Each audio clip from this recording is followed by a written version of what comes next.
Camera? Camera. I'm amazed. Look at this. I'm gonna call my people internet douchebags. Hey, white monsters. White monsters. White monsters. Dude, that's Okay. That's how you get roasted, bro. Don't love it. Some noise. White monsters. Okay, all good? Yeah, good. We're good? Okay, rolling camera. Rolling audio? Okay, and action. What's going on, guys? Today, I'm here with John Crestani. Can you introduce yourself a little bit for everyone?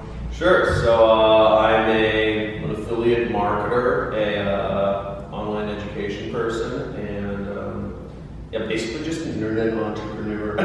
He makes money online. Yeah. So you guys know how it is. So gonna do a little Q&A with him so you guys can get his background, get a little understanding about it. So got some notes.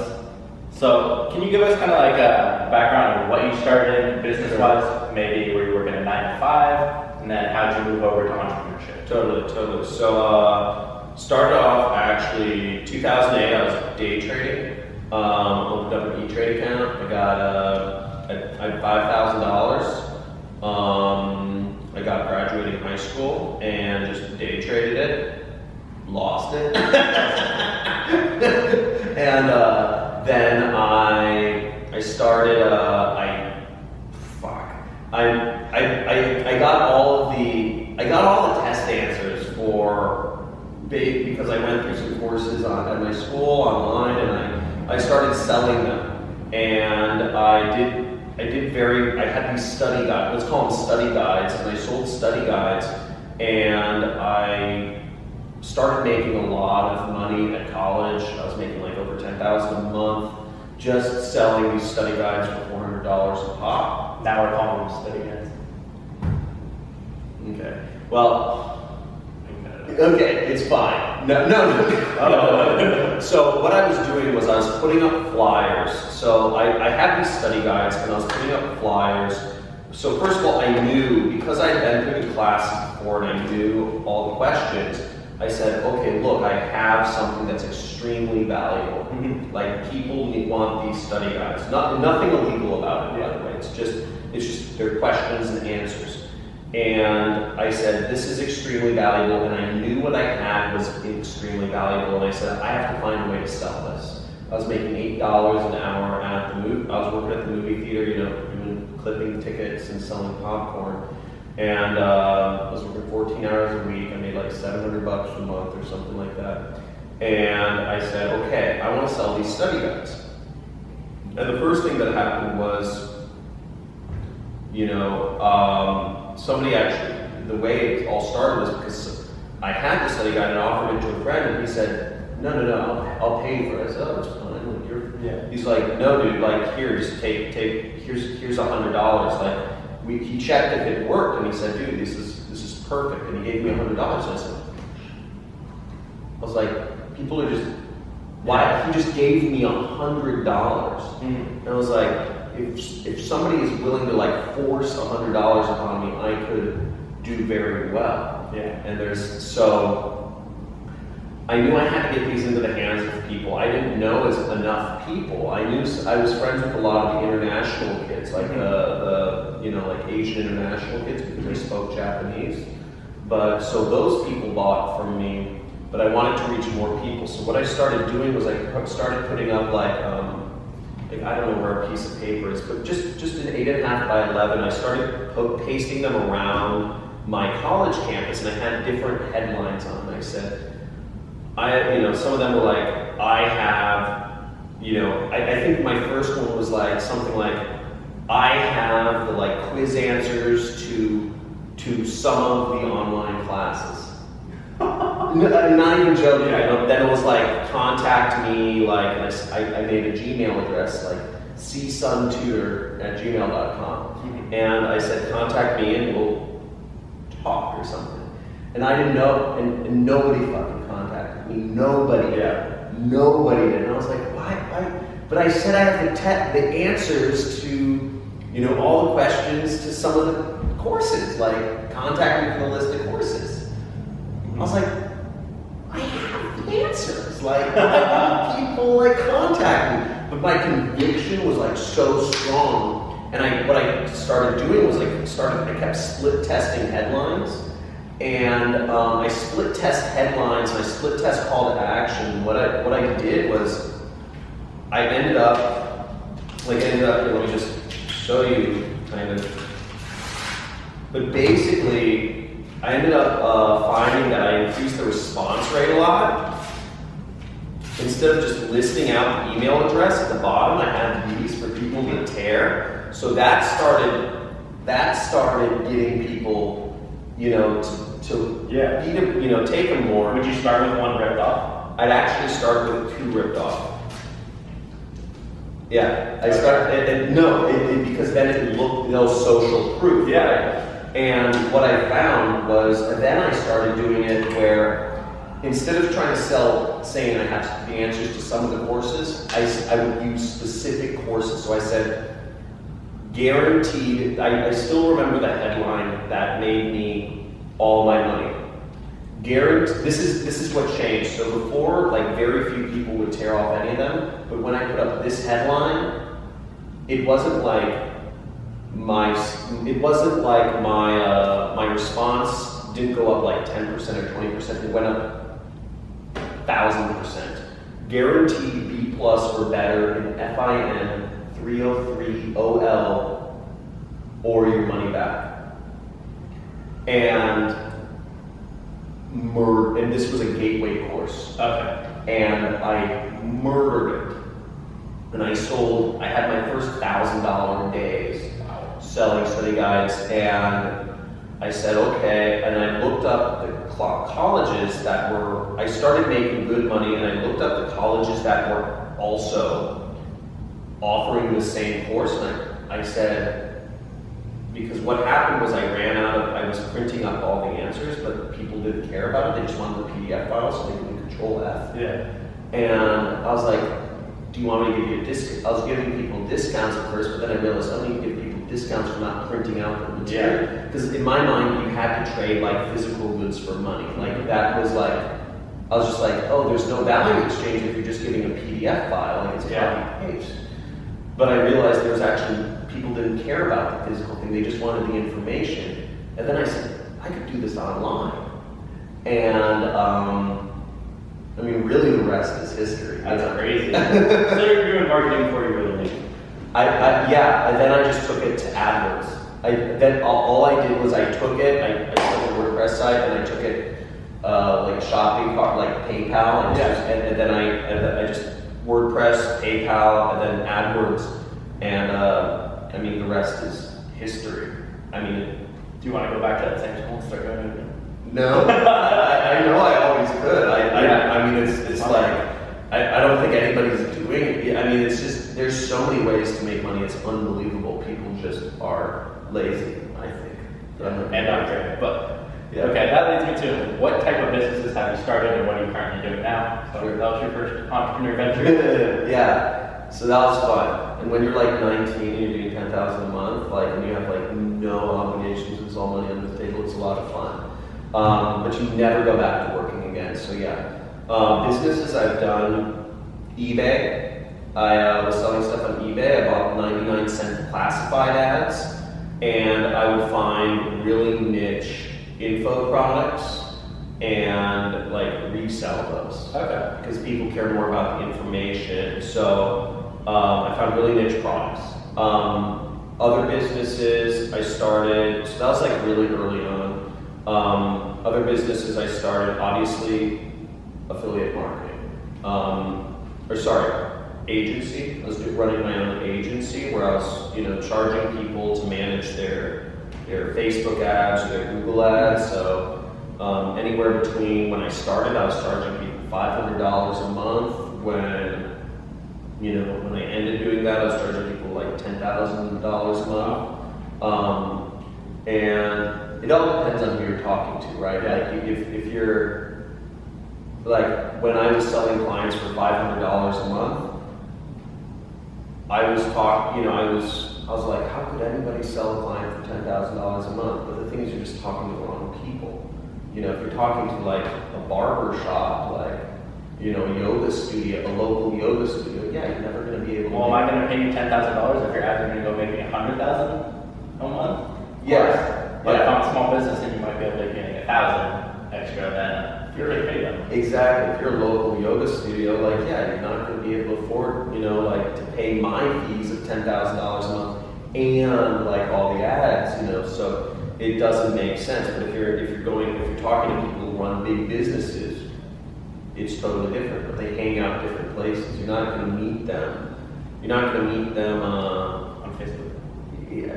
No, you can meet them on Facebook. You can meet them too. Are you kidding me? Yeah, I'm on Facebook. You're on Facebook. We run pretty sizable businesses. So affiliate marketing. That's where I made my millions.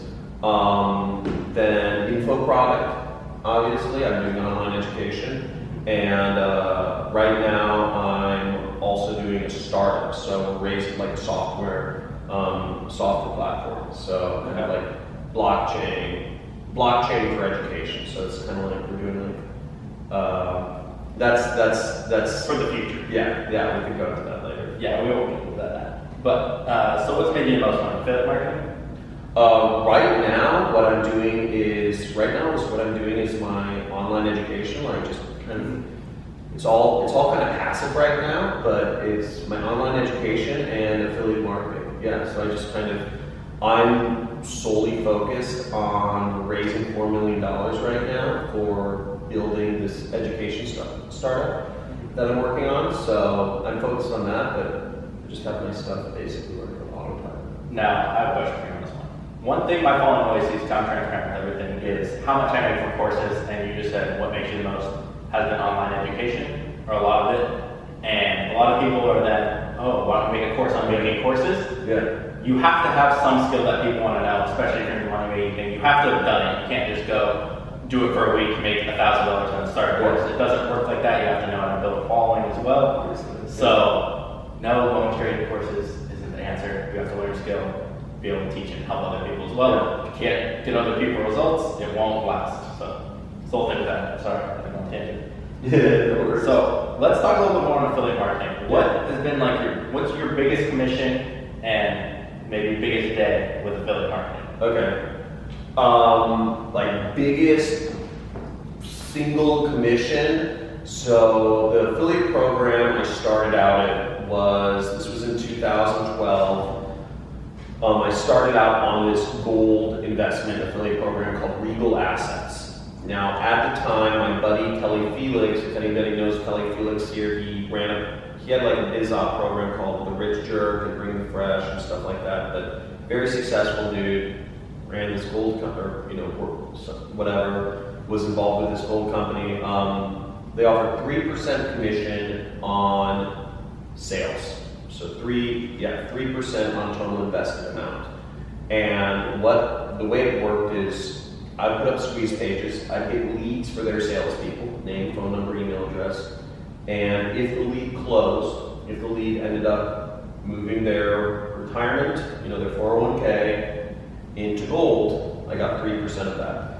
Now, the biggest deal was $1 million something. So the biggest deal from one of my leads was $1 million something. So that was $30-some thousand in a day. I think it was $32,000 or $31,000 from one lead. And I was not spending any money to get these leads either. How are you getting them? What? How are you getting them? I actually had a deal. I had a custom deal with the company, so I didn't even pay any ad costs. Okay. So that was the deal I made with the company. I said, dude, I'm gonna blow up your stuff. I'm gonna take you guys to the moon, but I don't want to pay for my ad costs. I want you guys to pay the ad costs and pay me the normal commission. Done. Yeah. Oh, for Sunny? Okay. Yeah. No, I'm not even joking. But you can do anything you want, dude. Yeah. That's what people don't realize. You can have your cake and eat it too, And this is all, reality is whatever you want it to be. This is all of this is our simulation, Yeah. So people are going to want to know, what kind of tactics did you use for affiliate marketing, maybe when you were doing that, or just that were successful? I did, okay, so exactly what I did did Google AdWords search, bidding on competitor plus review keywords. So Regal Assets, big competitors were Lear Capital, Rosalind Capital, Goldline, Advantage Gold, those are like Kidco, Goldco. Those are the big ones I can think of right like off. And again, this has been like years. But basically, I bid on those keywords. So it'd be like Rosalind Capital Review, American Bullion Review, Lear Capital Review, and then I put those. That would be the headline for, that would be the keyword, but it would also be the headline for my ad. And I'd say something along the lines of Lear Capital, I review Lear Capital, or is it a scam, or something like that. And then I'd have a review blog where I just simply, it was like the same template every time, and it was just like, Lear Capital, is it a scam? I investigate. And it's just like, it has 3 questions. Do they offer? Is it fixed? Is it fixed fee? Are the fees fair? Is the company good? Is the, what blah blah blah? Are they? Is it held in a vault? Or is it? And I just inserted in the blanks. I just had a review of the company, and then I said, long story short, but I do not recommend this company. I recommend this company. That's all I needed to say. Yeah. Because the psychology is they're already involved. The person is already familiar with the market. They want gold. And they're talking to a company, so they're really far down the chain. But when you're going after like competitor plus review keyword, they're just about to buy. They're just about to work with a company, but there's like a hint of doubt. Yeah. And what we're doing is with a review strategy, you're growing that seed of doubt because people are naturally skeptical. You're tapping into that fear that's already in them, fear of making a mistake, fear of the unknown, and then so you're tapping into that, and then you're giving them direction of what to do. Yeah. Because in their mind, they're already thinking like, I hope I don't get fucked. Mm-hmm. Like, am I making a bad decision? Like you said,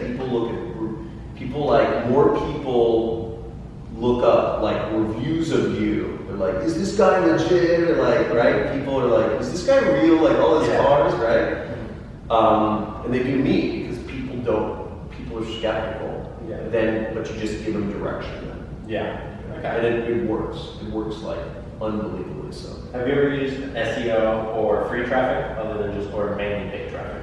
I actually am becoming a huge fan of free traffic right now. I'm becoming a huge fan of it.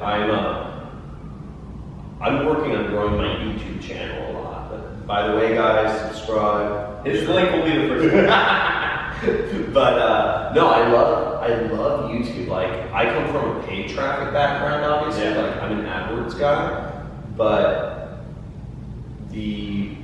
it's like the same. It's like I look at it like the same thing. There's just like different levers to pull, and I just, I have people in Bosnia that do, all this stuff for me, and I just say, and it's like crazy ROI. Mm-hmm. Like I almost look at it like it takes a little more time, but the ROI is just, it's free. yeah, it's free, so it's nuts. The ROI is. I agree, right? Yeah, YouTube's crazy right now. Yeah, YouTube's great. I think SEO is great. I think Facebook groups are actually. I have a buddy who runs Facebook ad buyers. I don't know if you know Tim Bird, but there's like 50,000 people. You can have great. The ROI is great, and it lasts. Yeah. It's super cool. I love it. Yeah. So, do you have any tips for anyone when it comes to creating your ads? Don't be creative. Don't be creative. What's worked or look at what's working. The problem is I think a lot of people start inserting their own ideas too much into the process, and And if we're trying to make a lot of money, you know, the fact of the matter is, if let's say I have some like idea about what would be a cool ad. Mm-hmm. Well, I live in like vegan Venice Beach, California, like, so I have like, I'm like, I live in a little bubble, right? Mm-hmm. Like, I don't even have a car, guys. Like, I skateboard like everywhere. I don't go very far outside my little. I'm like in a nice bubble though, right? I'm not like a super happy, like beautiful, expensive, clean bubble. But most people are in their own little bubbles. So like I could come up with like ideas on my end and like I have this like really cool idea, like what if we like make this part flash and then we like combine, like we do like a live stream compilation, like. But I'm so, like, why am I trying to be, that may be completely disconnected from the rest of the market. So yeah. I look at what works, pure and simple. I browse the internet. I don't even use many spy programs. This is like a little inside information. I don't use many spy programs. I literally just browse the internet and look for ads. And I create a swipe file. And I mean, it's worked for me. So It's like what we were talking about earlier, doing what works, not trying to recreate it all. I don't try to recreate things. I will modify things, so I'll always start with what works as a control, and then maybe I'll change some words, or I'll change some images. I'll say, okay, you know, like for my own program, I'm like, okay, pictures of cars, money, and women work. Okay, so, you know, let me try like a woman with a baby. Let me try like a baby blue Lamborghini, or you know, baby blue chrome. Oh, that's yours. Is it baby blue? Your Lambo? No. Okay. Okay. Baby. They're not allowed to know color this one. Oh, are you serious?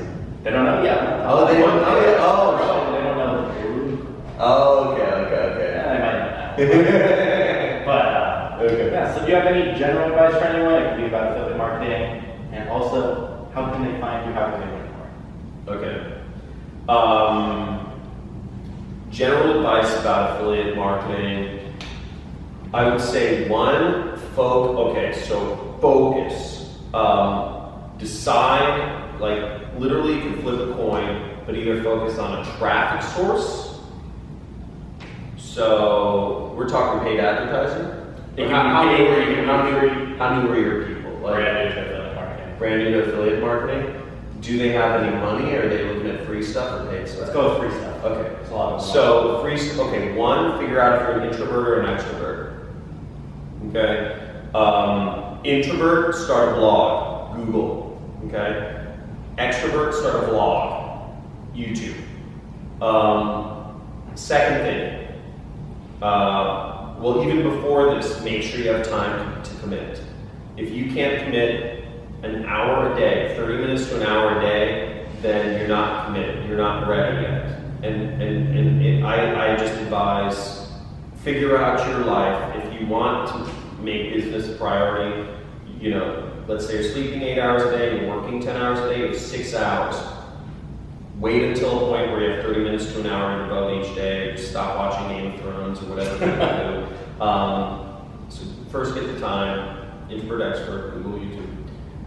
Pick a product that's something you're passionate about. What do you talk to people about normally? Are you talking about cars? Are you talking about money-making schemes? Are you talking about office furniture? Are you talking about camera equipment? Are you talking about baby supplies? So figure out something you're passionate about. Find, if it's a product, you can join Amazon. So that's what you're going to blog about. If join Amazon's